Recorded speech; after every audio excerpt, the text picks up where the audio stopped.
एक दिन कैलाश पर्वत पर शिव पार्वती बैठे थे। उसी समय माता पार्वती पृथ्वी लोक के जीव जंतु एवं मनुष्यों के चरित्र चित्रण को देखकर बहुत हर्षित हुए और दुखित भी हुए। माता पार्वती ने चराचर के जीव जंतु के कौतूहल को देखकर आश्चर्य भी हुए। उनके मन पर कई प्रश्न उठने लगे। अपनी इन प्रश्नों की उत्तर पाने के लिए और अपनी जिज्ञासा को शांत करने के लिए माता पार्वती ने भगवान भोलेनाथ से कहा, हे स्वामी, मेरे मन में कई विचित्र सवाल उत्पन्न हो रहे हैं। सो हे प्रभु, इन सवालों के कारण मेरे मन चिंतित हो गया है। प्रभु, मेरे इन सवालों का पुष्टिकरण कर मुझे संतुष्ट करें। भगवान भोलेनाथ कहते हैं, हे पार्वती, जो भी अपने मनोभाव हो सो मुझे बताओ। जो प्रश्न आपके मन में हैं सो मुझे कह डालो, मैं उसका अवश्य ही जवाब देकर तुम्हें संतुष्ट करूंगा। माता पार्वती कहने लगी, हे प्रभु, इस चराचर जगत की चित्र विचित्र प्राणी को देखकर और मानव के विचित्र व्यवहार को देखकर मेरे मन में अत्यंत घबराहट होने लगी है। और प्रभु, मेरे मन इन प्रश्नों को जानने को आतुर है। हे प्रभु, मेरे मन में जो प्रश्न उत्पन्न हो रहे हैं वह यह है कि हे प्रभु, रास्ते चलते बिल्ली अगर दिख जाए तो क्या करे? हे प्रभु, अगर राह चलते बिल्ली रास्ता काट ले तो क्या शकुन होता है या अपशुभ होता है? अगर राह चलते बिल्ली रास्ता काट ले तो क्या करें जिसे उसके अपशगुन हमें ना लगे? प्रभु, मेरा दूसरा प्रश्न है भोलेनाथ, रात में उल्लू की स्वर सुनने से क्या होता है? हे प्रभु, मैंने सुना है उल्लू की पंख बहुत ही उपयोगी होता है। सो हे प्रभु, उल्लू की पंख का मुझे प्रयोग बताइए।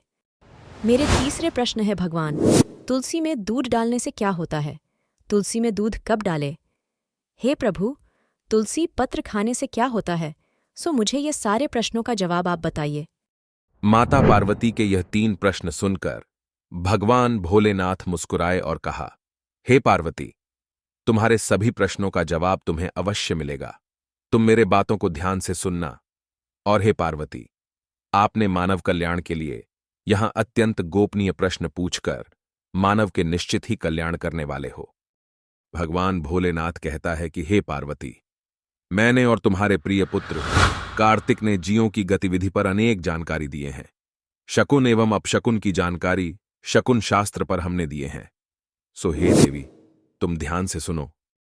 हे पार्वती, मेरे प्रभु राम एवं रावण दोनों के युद्ध के दौरान जब रावण अपने असुर सेना को लेकर राम जी से लड़ने के लिए गए तो बीच रास्ते में उन्हें अर्थात रावण को सियार का स्वर, उल्लू की स्वर, बिल्ली की स्वर तथा गीदड़ की स्वर सुनाई दिया।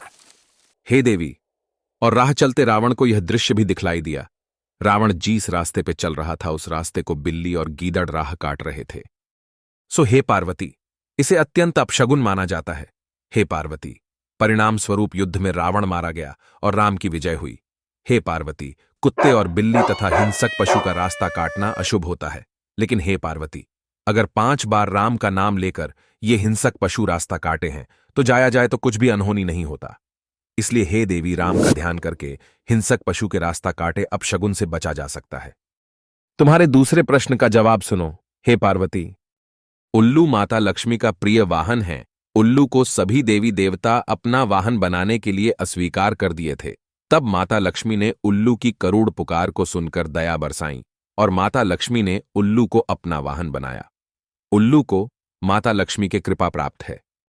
हे देवी, उल्लू किसी भी जीव जंतु मनुष्य को देखते ही उसके भविष्य पढ़ लेता है और ये शक्ति उन्हें माता लक्ष्मी से प्राप्त है।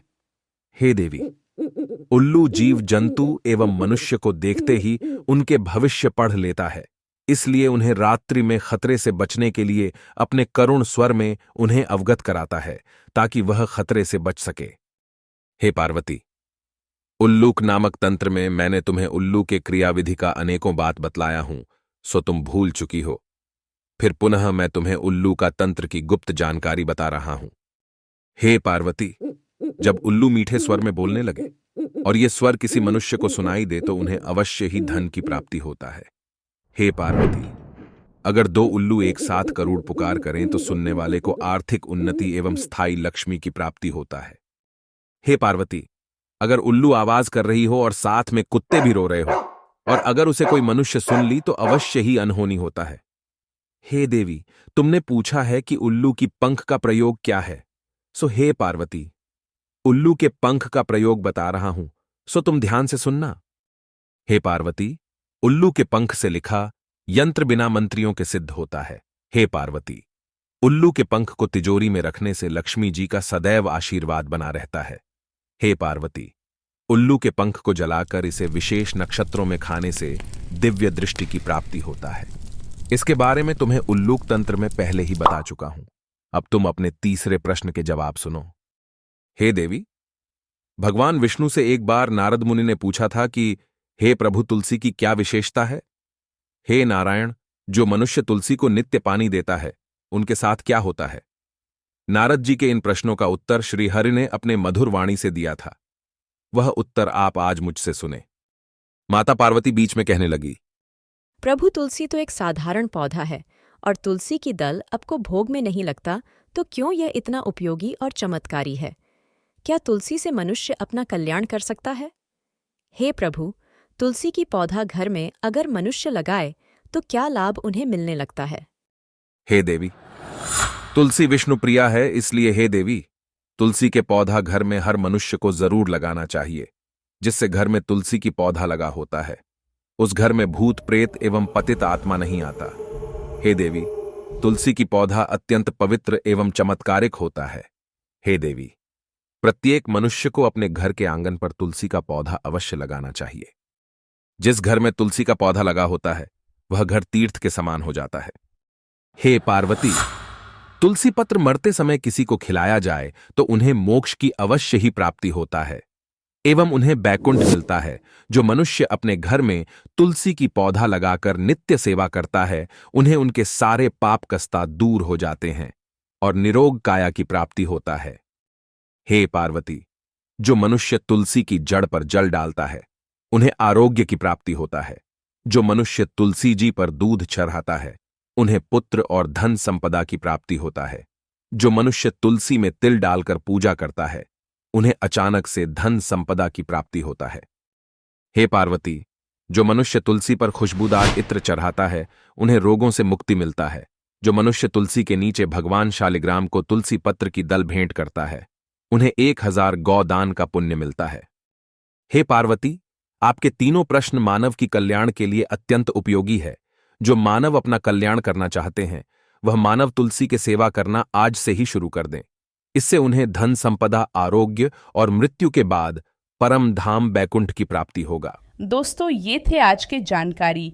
इसी तरह के और भी जानकारी पाने के लिए हमारे चैनल प्राचीन ज्ञान को सब्सक्राइब करना न भूलें और हाँ, वीडियो को ज़्यादा से ज़्यादा शेयर करें। धन्यवाद, नमस्कार and thanks for watching my video.